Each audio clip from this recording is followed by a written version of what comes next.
नमस्कार, मैं हूं राजन कात्यायन। हमारे इस विशेष कार्यक्रम सरोकार में आपका स्वागत है। सरोकार में आज हम चर्चा करेंगे पूर्व आईपीएस अमिताभ ठाकुर के गिरफ्तारी के संबंध में। अमिताभ ठाकुर जो कि पिछले 10 दिसंबर को ट्रेन से दिल्ली जा रहे थे, शाहजहांपुर स्टेशन पर उनको उत्तर प्रदेश पुलिस ने गिरफ्तार कर लिया। गिरफ्तार करके उनको देवरिया ले जाया गया। अमिताभ ठाकुर को पहले भी एक बार एक अन्य मामले में गिरफ्तार किया गया था और वो 7 महीने तक जेल में रहे थे। इसके बाद वो छूट के आए और फिर उन्होंने एक राजनीतिक दल की घोषणा की और उन्होंने एक राजनीतिक पार्टी बनाई, आजाद अधिकार सेना, जिसके बैनर पर अब वो उन्हीं मुद्दों को उठाते हैं। उनका कहना है कि अन्याय, अत्याचार और भ्रष्टाचार के खिलाफ उनकी ये लड़ाई है जो कि जारी है। उनका कहना है कि ये एक नागरिक की हैसियत से हम इस काम को कर रहे हैं। या सत्तासीन लोगों को ऐसा लगता है कि उनके किए गए कामों पे कोई प्रश्न चिन्ह लगाता है तो तकलीफ होती है, दिक्कत होती है, उनके खिलाफ वो कार्रवाई करने पे आमादा हो जाते हैं।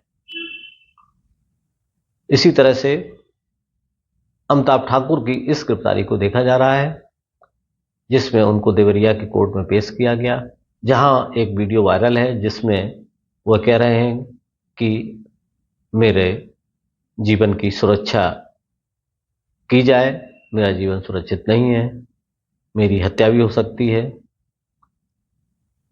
और मुझको गलत तरीके से गिरफ्तार किया गया है।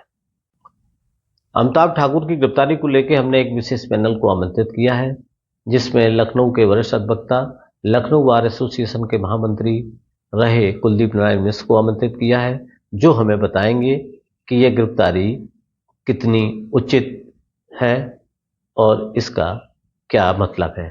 वहीं हमने एक ऐसे समाज सेवी को आमंत्रित किया है, डॉक्टर संपूर्णानंद मल्ल को, जो हमारे साथ जुड़ेंगे गोरखपुर से और वह बताएंगे कि आखिर यह पूरा माजरा क्या है। आइए ले चलते हैं, जुड़ते हैं, सीधे उनसे बात करते हैं। संपूर्णानंद जी, आपसे पहला सवाल यही कि जो एलिगेशन लगाए गए हैं अमिताभ ठाकुर के ऊपर, जिस चार्ज में उनको उठाया गया, क्या आपको लगता है कि अमिताभ ठाकुर ऐसे हैं? नमस्ते पहले आपको, मिश्रा जी को और कात्यायनी जी को, दोनों लोगों को। और मुझे आपने इनवाइट किया है, मुझे अच्छा लग रहा है। और मैं एंशिएंट हिस्ट्री का नहीं, मैं डीयू से हिस्ट्री का पीएचडी हूँ। वहाँ हिस्ट्री कंपोजिट है और एडवांस हिस्ट्री है, और फंडामेंटली मैं आर्कियोलॉजी का पीएचडी हूँ, आर्कियोलॉजी विषय में पीएचडी हूँ। अपने मुद्दे पर आते हैं कि अमिताभ ठाकुर जी की जो गिरफ्तारी हुई है, शाहजहांपुर में हुई है चलती ट्रेन में। मैं 2 बातों पर, मिश्रा जी आए हुए हैं और ला के पैनल में आपके डिबेट में बैठे हुए हैं। देखिए, अमिताभ ठाकुर ने क्या किया 28 साल, 20 साल या 27 साल पहले। वहां जब वो कप्तान थे तो इंडस्ट्रियल इलाके में कोई भूखंड लिखवाए थे, उसमें फर्जी दस्तावेज लगा, ओरिजिनल दस्तावेज लगा। मेरा कंसर्न ये नहीं है। मैंने वो वीडियो देखा है, क्लिप वायरल हो रही थी जब चलती ट्रेन में इनको वहां से लाया गया। और सबसे बड़ा वीडियो तो मैंने तब देखा जब देवरिया में इनको ब्रूटली, जैसे किसी माफिया को और हार्ड कोर क्रिमिनल को ले जाया जाता है कोर्ट में घसीट के, उस तरीके से अमनुष्यता के तरीके से जो पुलिस बिहेव करते उनको ले जा रही थी। मुझे उस पर सख्त आपत्ति हुई और ये असंवेदनहीन तरीका है। ऐसी संवेदनहीनता तो मैंने एक, और हम कह रहे हैं कि माना कि उसमें कोई गलती हुई हो, कोई अपराध हुआ हो उस मामले में, 28 साल तक आप बैठे थे और आधी रात में कौन सी ऐसी एविडेंस क्या मिल गया आपको, कौन सा ऐसा क्राइम होने वाला था कि यदि उस रात आप इनको गिरफ्तार शाहजहांपुर की ट्रेन में यदि न किए होते, लखनऊ मेल में जो दिल्ली जा रहे थे, तो क्या आफत पड़ जाती, क्या संकट इस देश प्रदेश के ऊपर आ जाता। पुलिस क्यों इस तरीके से, मुझे मेरी पुलिस की जो संवेदनहीनता है ना, उस पर मुझे सख्त एतराज है। और मुझसे मिले हैं, मुझसे बात होती है, मैं उनके पार्टी का कोई पदाधिकारी या कुछ हूं नहीं, लेकिन कात्यायनी जी जो तरीका गिरफ्तार करने का पुलिस का है ना, और एक 60 साल के हो गए हैं अमिताभ जी, क्या क्या मिसबिहेव करती है पुलिस? कौन ऐसा व्यक्ति है जो मिसबिहेव करने की कोशिश कर रहा है? क्या मामला है और क्यों करता है?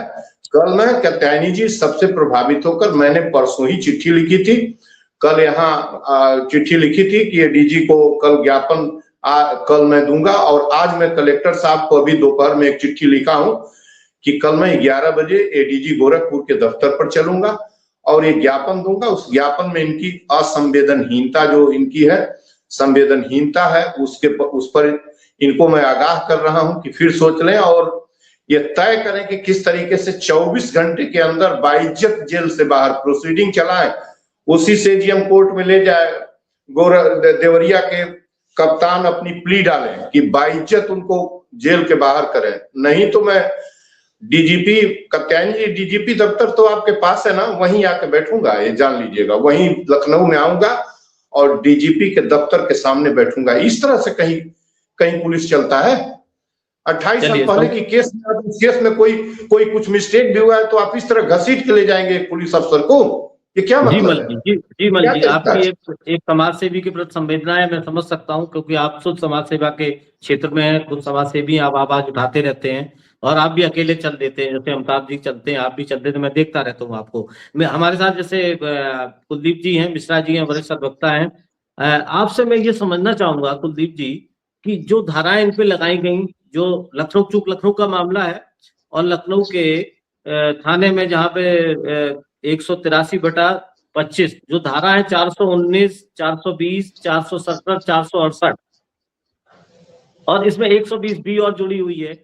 मैं ये समझना चाहता हूं आपसे मिश्रा जी, क्या इन धाराओं में क्या ये इतनी संगीन होती है कि इसको आनन फानन में एसआईटी बनाई जाए, फिर एसआईटी से एकदम से कोई नोटिस ना दिया जाए, गिरफ्तारी वारंट ना किया जाए, सूचित ना किया जाए, एकदम से उठा लिया जाए? क्या इतना ऐसा संगे इसमें धाराएं हैं या ये क्या है? ये आपसे मैं समझना चाहता हूं, आप तो कानून के विशेषज्ञ हैं, आप मुझे जरा समझाइए, इस पे विस्तार से समझाइए।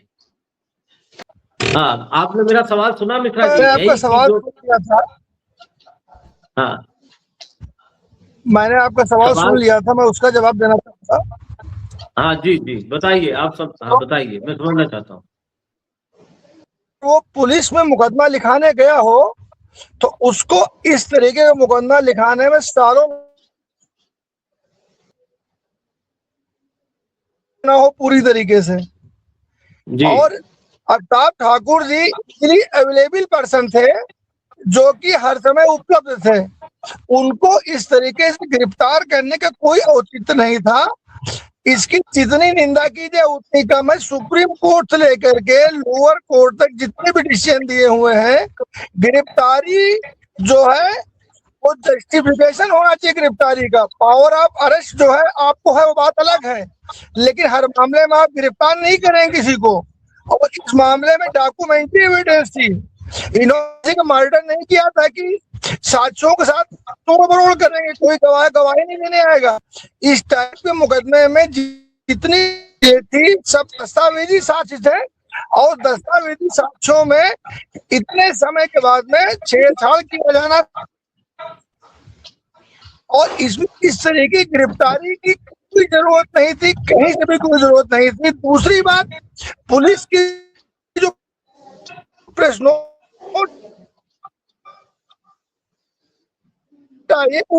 भेज लिया,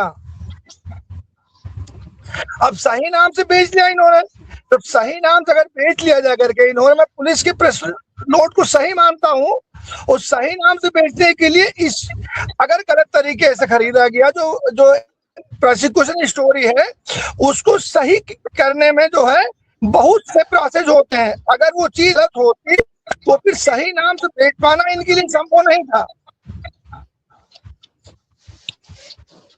जी मिश्रा जी ने बहुत ही बड़ी बात बताई। उन्होंने कहा कि देखिए दस्तावेजी सबूत हैं जो कहीं जाएंगे नहीं, ये सबूत बने रहेंगे, ये कहीं भागे नहीं जा रहे। और कोई ऐसा मर्डर नहीं हुआ, क्राइम नहीं हुआ कि वो सबूतों को छेड़छाड़ कर देगा। जो सबूत तो बन चुके हैं वो बन चुके हैं। तो मिश्रा जी ने जो एक लीगल पॉइंट से बात बताई, एक विवेकता, एक लीगल एक्सपर्ट के रूप में उन्होंने जो बताया कि वो जो साक्ष्य है वो तो जो बन चुके हैं। आप वारंट करिए, रिकॉल करिए, गिरफ्तार करिए, जो प्रोसीडिंग होती है न्यायिक व्यवस्था में उस तरह से करिए। इस तरह से अचानक अल्टीमेट गिरफ्तारी की जरूरत नहीं थी कि रात को 3:30 बजे ये बात आई कि ऐसे सबूत हैं जो सबूत मिटाए नहीं जा सकते, अपराधी कहीं भागा नहीं जा रहा। मल जी, अमिताभ ठाकुर का अपराध ये है कि वो सत्ताओं के खिलाफ बोलते रहते हैं। इससे पहले जो सत्ताएं थी उनके खिलाफ बोला, मुलायम सिंह के खिलाफ वो FIR लिखवाते हैं, थाने में बैठ जाते हैं। 2015 की बात है, अखिलेश चीफ मिनिस्टर होते हैं और वो कहते हैं साहब इन्होंने हमको धमकाया, हमारी FIR लिखी जाए, और फिर वो FIR लिखी जाती है। तो ये उनका नेचर है। वो कहते हैं हम अन्याय और अत्याचार के खिलाफ लड़ते हैं, हम लड़ते रहेंगे। अब मलिक जी, आप मुझे ये बताइए कि जहां तक आप देख रहे हैं उनकी कार्यशैली, वो अक्टूबर में मैंने उनका देखा कि कितनी अक्टूबर में उन्होंने बड़ी बड़ी लोगों की खिलाफ आवाज उठाई। उन्होंने अगर कम से कम 12 लोगों के खिलाफ उठाई आवाज, जिसमें IAS है और कुछ IPS हैं। कानपुर में एडवोकेट अखिलेश दुबे जो कि जेल में बंद है, जिसको कई 100 करोड़ का प्रॉपर्टी का हेर फेर और इकट्ठा करने का मामला है, उसमें 2 लोगों ने स्पष्ट रूप से पुलिस के बड़े अधिकारियों पे, STF के अधिकारियों पे सीधे आरोप लगाए हैं कि ये लोग की मिलीभगत है। और इस चीज को अमिताभ ठाकुर ने प्रेस रिलीज की थी, मेरे पास वो प्रेस रिलीज है, उनकी चिट्ठी भी है। और वो इसकी शिकायत उन्होंने गृह मंत्रालय में की थी, प्रधानमंत्री से की थी। और इसके बाद जब ये ड्रग वाला केस यूपी में चल रहा है, इसके भी उन्होंने बड़े बड़े माफियाओं के जो कोई पॉलिटिकल लोग हैं उसमें, इसकी भी उनके पास सबूत थे। वो कह रहे थे, उन्होंने एक चिट्ठी लिखी, प्रेस को दिया, मीडिया में दिया, मेरे पास भी है। उन्होंने कहा कि मैं इसकी जांच की जाए, इसकी CBI जांच की जाए, और गृह मंत्री को दिया है। इसके तार सत्ता में बैठे हुए बड़े लोगों से जुड़े हुए हैं, वो जो बनारस के लोग हैं। और वो बनारस में भी मुकदमा दर्ज हुआ, उसके एवज में वो जवाब देते या उसके एवज में वो मानहानि का मुकदमा है, पेश होते, इससे पहले ही उनको उठा लिया। तो सवाल ये है मल्लिक जी, क्या आवाज बिल्कुल उठाना गुनाह है क्या भाई? आदमी तो उसके बाद रैली तो है नहीं। एक समाज सेवी तो ऐसे ही लड़ता है अपनी बात को, चिट्ठी लिखते हैं, वो चिट्ठी लिखते हैं कभी प्रधानमंत्री को, लोकायुक्त को, CBI को, और मुख्यमंत्री को ही लिखते हैं। उनके मंत्री की जांच के लिए मुख्यमंत्री को लिखते हैं वो चिट्ठी, जहां तक मैंने देखा जो उनकी रिलीज आती है।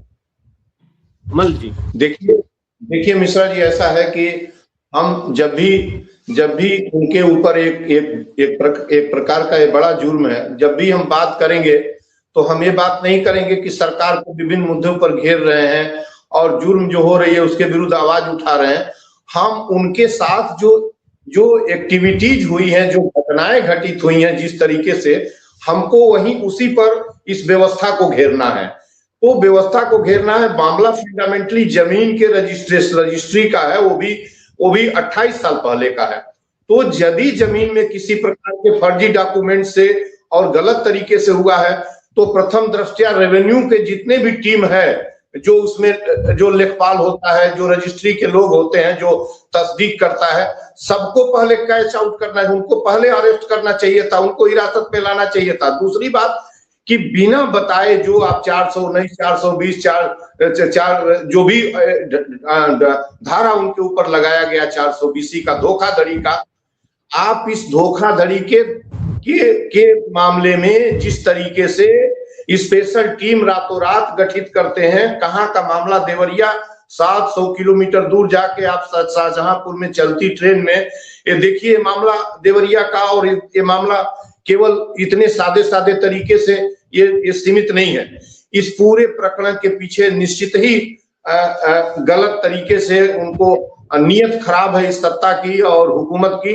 लेकिन हमें बात इतनी ही करनी है कि आपने इस तरह का मिसबिहेव करती हुई पुलिस अनुशासनहीनता का परिचय देते हुए आप उनको अरेस्ट कर सकते थे, आप कात्यायनी जी सभी जानते हैं कि वो सुलभ रहते हैं बराबर, उनको चाहे लखनऊ से पकड़िए चाहे वो कहीं रहते हैं तो सबको पता रहता है, कोई छिप के नहीं चलते या छिप के नहीं रहते।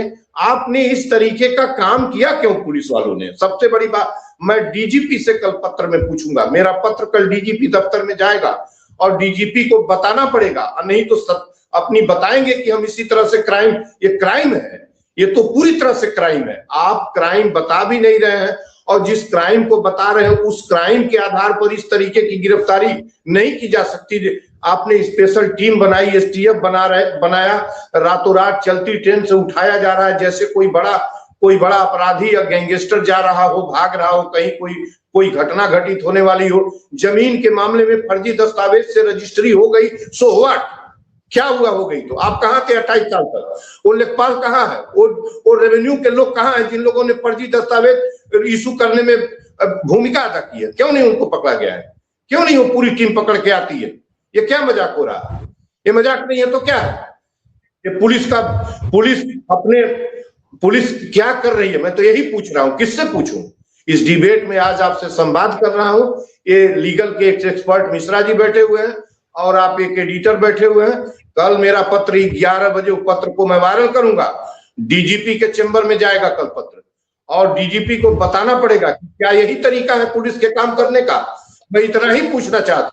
मैं अमिताभ ठाकुर ने क्या अपराध किया है मुझे ये नहीं पूछ रहा है। अमिताभ ठाकुर के साथ पुलिस ने किस तरीके से व्यवहार किया है, पेश आई है उनके गिरफ्तारी के लिए? क्या भगे थे क्या, कहीं छिपे थे क्या कि आप उनको आज 2 बजे रात में ट्रेन से जो है कैच डाउन करेंगे? क्या करना चाहते हैं आप?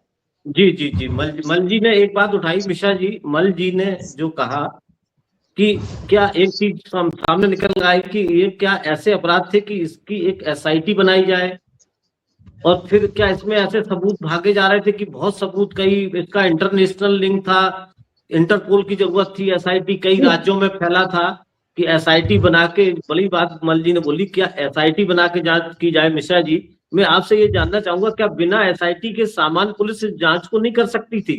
मेरा सवाल आपसे ये है। और दूसरा सवाल ये है, उसी में जुड़ा हुआ, मिश्रा जी दोनों के एक साथ सवाल है, जवाब दे दीजिएगा, कि अमिताभ जी ने देवरिया में एक वीडियो वायरल हो रहा है, उसमें कहा कि मेरी हत्या हो सकती है, मुझे इंटेंसली गिरफ्तार किया गया है। तो क्या न्याय कहीं इस बात को कहीं सुनेगा? कहीं ये आवाज जाएगी अपने से? अगर कोई नहीं बोलता है तो क्या ये आवाज जाएगी? क्या कानून के लोग इसको देखेंगे? 2 सवाल है मिश्रा जी मेरे, दोनों का जवाब मैं चाहूंगा आपसे। देखिए, मैं इस सवाल का अगर विस्तृत जवाब देना चाहूंगा तो हम थोड़ा सा विषय भटकेंगे। इस समय सही काम करना ही सबसे कठिन काम है, गलत काम करना सबसे आसान काम है। और जो भी व्यक्ति सही काम करेगा वो सफर करेगा। ये क्लियर कट मैसेज है कि आपको सत्ता के हिसाब से चलना पड़ेगा। अगर आप सत्ता के हिसाब से नहीं चलेंगे तो आपको किसी न किसी तरीके से ऐसे परेशान किया जाएगा कि आपकी बोलती बंद कर दी जाएगी। वही जो अमिताभ ठाकुर जी के साथ हुआ है, ये लखनऊ कचहरी में मुझे लगता है कि महीने में 20 दिन आते होंगे, और डेली आते हैं, अकेले आते हैं, और बिल्कुल आम आदमी की तरह से आते हैं, और इनको किसी भी तरीके से घर से गिरफ्तार करने में कोई भी असुविधा नहीं थी। सर्वसुलभ व्यक्ति थे। जहां पे एसआईटी बननी चाहिए वहां पे एसआईटी नहीं बनाई जाएगी। इसमें क्लियर कट कोई ना कोई ऐसा कारण है कि जो कुछ लोगों को, जो प्रभावी लोग हैं, उनकी आग की किरकिरी बने हुए अमिताभ ठाकुर, इसलिए उनके साथ ऐसा किया गया है। और इसमें जो है, जो इसके जिम्मेदार हम आप सभी लोग कहीं ना कहीं से हैं। ये सामाजिक परिवर्तन हुआ है। सामाजिक परिवर्तन ये हुआ, आज हम लोग सही को सही कहने की हिम्मत छोड़ चुके हैं। कितने लोग हैं जो माइक पे आके, मंच पे आके कहेंगे अमिताभ ठाकुर के साथ जो हुआ गलत हुआ है। ये कहने की हिम्मत हम लोगों के अंदर नहीं रहेगी। ये सामाजिक परिवर्तन हुआ है समाज में। आज लोग गलत को गलत कहने से डरते हैं, और अगर गलत को गलत कहने से डरते हैं तो ये जिम्मेदारी शासन की है कि वो ऐसा वातावरण पैदा करे शासन कि लोग गलत तो गलत कहें, और नहीं तो आप जबरदस्ती जो है ऐसे लोगों को बंद करते रहेंगे और लोग आवाज उठाना बंद कर देंगे। लेकिन ये तो सिस्टम जनरेट हुआ, इसमें कोई एक सरकार जिम्मेदार नहीं है। ये पिछले 20, 25, 30 सालों से जो सरकारें आ रही हैं, लगभग सभी सरकार एक जैसा काम कर रही हैं। उनके खिलाफ जो बोलेगा उसको किसी न किसी तरीके से दबाएंगे। मल्ल जी, एक सवाल का जवाब और मिश्रा जी की तरफ से आ जाए कि जो उन्होंने कहा मेरी हत्या हो सकती है, पता चले आजकल तो टांग पे गोली मार दी जा रही है, क्या हो जा रहा है, पुलिस कस्टडी में केस हो जा रहा है, क्या अब इसको कोई न्याय की दीवार में कोई कान है, कोई सुनेगा? मिश्रा जी से मैं ये चाहता हूँ, अगर उन्होंने कहा है जिस तरीके से उनको गिरफ्तार किया गया है उसमें मंशा तो बड़ी क्लियर कट लगती है कि उनके साथ कुछ न कुछ अनहोनी हो सकती है। क्योंकि इस तरीके से गिरफ्तार किया जाना इस बात को अब स्पष्ट रूप से परिलक्षित होता है कि वो कुछ लोगों की आंखों के किरकिरे बने हुए हैं जिससे उन लोगों को नुकसान हो सकता है। इसलिए जिन लोगों ने इस तरीके से अमिताभ ठाकुर जी की गिरफ्तारी करवाई है वो लोग अमिताभ ठाकुर जी की हत्या भी करवा सकते हैं, और निश्चित रूप से प्रभावित लोग होंगे। क्योंकि इसके पहले भी लखनऊ जेल में हत्याएं हुई हैं सीमो केस में, जो NRHM घोटाला था, और आज तक लोग नहीं पकड़ में आए कि उसकी हत्या कैसे हुई, किस तरीके से हुई। और निश्चित रूप से लगता है कि कुछ प्रभावी लोगों की साजिश की वजह से अमिताभ ठाकुर जी को इस तरीके से गिरफ्तार किया गया है। जी जी जी कुलदीप जी। मल्ल जी, मिश्रा जी ने कानून की चीजें बताई, एक तो उन्होंने सामाजिक चीज भी जोड़ी। उन्होंने कहा ये बड़ी है कि भाई किरकिरी बने हुए, आवाज उठाओगे तो फिर बचोगे नहीं, आवाज को दबाया जाएगा, आवाज उठा के चिट्ठी भी लिखना। आपने भी तो मल्ल जी चिट्ठी लिख रहे हो ADG को, यही वो करते थे, चिट्ठियां लिखते थे इधर उधर, CBI को, गृह मंत्रालय को, लोकायुक्त को, यही करते हैं वो बैठे बैठे। और क्या करते हैं? यही करते हैं, वो यही अपराध है। दूसरा बात, इन्होंने कहा जो समस्या जो उन्होंने कहा कि मेरी हत्या हो सकती है और मुझे इंटेंसली गिरफ्तार किया गया है, ये बात आई तो ये भी एक, जैसे कि आप चिट्ठी लिख रहे हैं, आप तो उनकी रिहाई के लिए आपने संघर्ष छेड़ दिया है, और उसमें ये भी है कि भाई वो सुरक्षित रहें। एक IPS हैं, 60 साल के हैं, रिटायर्ड हैं, और वो अपने तरह से उन्होंने एक पार्टी भी बनाई हो, इस पार्टी के तहत वो काम कर रहे हैं। उनके पार्टी के लोगों ने सुप्रीम कोर्ट को चिट्ठी लिखी है, जहां तक मुझे जानकारी है, 1-2 पन्ने की चिट्ठी लिखी, उसमें सारी चीजें उनको बता के सुप्रीम कोर्ट को आगाह कराया उनके राष्ट्रीय सचिव ने। तो ये तो बात हो गई, तो शायद इसको कानून सुनेगा। मल जी, आप कुछ कहना चाहते हैं? नहीं, मैं मिश्रा जी की बातों को डिटो कर रहा था, और मैं मिश्रा जी ने बिल्कुल सही कहा कि आंख की किरकिरी बने हुए हैं, और एक पॉलिटिकल विंग उनका है, पार्टी है आजाद अधिकार सेना उनकी पार्टी है, और लोकप्रिय है, और संभव है कि उससे सरकार और जो रूलिंग पार्टीज हैं भयभीत हो। और ये मिश्रा जी की बात बिल्कुल सही है कि जो टेरर एंड हॉरर की पॉलिसी है वो आज ही इंस्टेंटली नहीं चालू हुई है, आज कुछ ज्यादा एग्रेसिव है, लेकिन इसकी शुरुआत पहले से हुई है। और क्या पता जिस तरीके से आप उनको गिरफ्तार कर रहे हैं रात, आधी रात को, अरे क्या मतलब हो गया है। तो हम समझ रहे हैं कि ऐसे तो किसी डॉन को नहीं किया जाता है, सिंपली कोई दस्तावेज में फर्जी, माना कि उन्होंने सारे डॉक्यूमेंट फर्जी लगा दिए, तो आप चलती ट्रेन में इस तरीके से STF ले जाके और उनको उठा के 100 किलोमीटर दूर देवरिया की अदालत में CGM के यहाँ पेश करेंगे? यही तरीका है पुलिस के काम करने का? क्या मतलब है इसमें? कोई गलती भी हो तो ये तरीका है करने का? वो कहाँ भाग रहे थे, कहाँ जा रहे थे कि आप ये कर रहे थे? और जब जो तरीके से आप उनके साथ बिहेव कर रहे हैं, गाड़ी में बैठ रहे हैं, सबसे कह रहे हैं, कोई बात कर रहे हैं, आप उनको ढकेल के जैसे बोरी में सामान भरा जाता है वैसे आप कर रहे हैं, ये अच्छा नहीं है।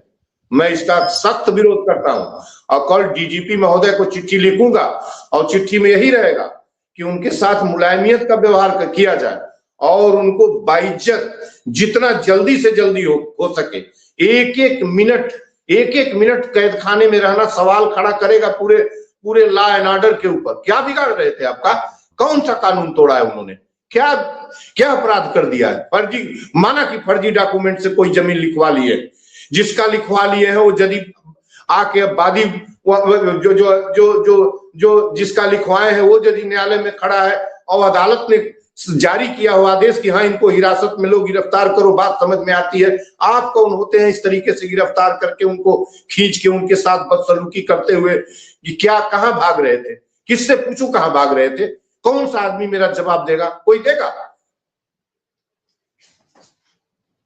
जी मिश्रा जी लीव हो गए। मिश्रा जी लगता है ट्रैवल कर रहे हैं और उसी में उनका कनेक्शन बार बार जा रहा है।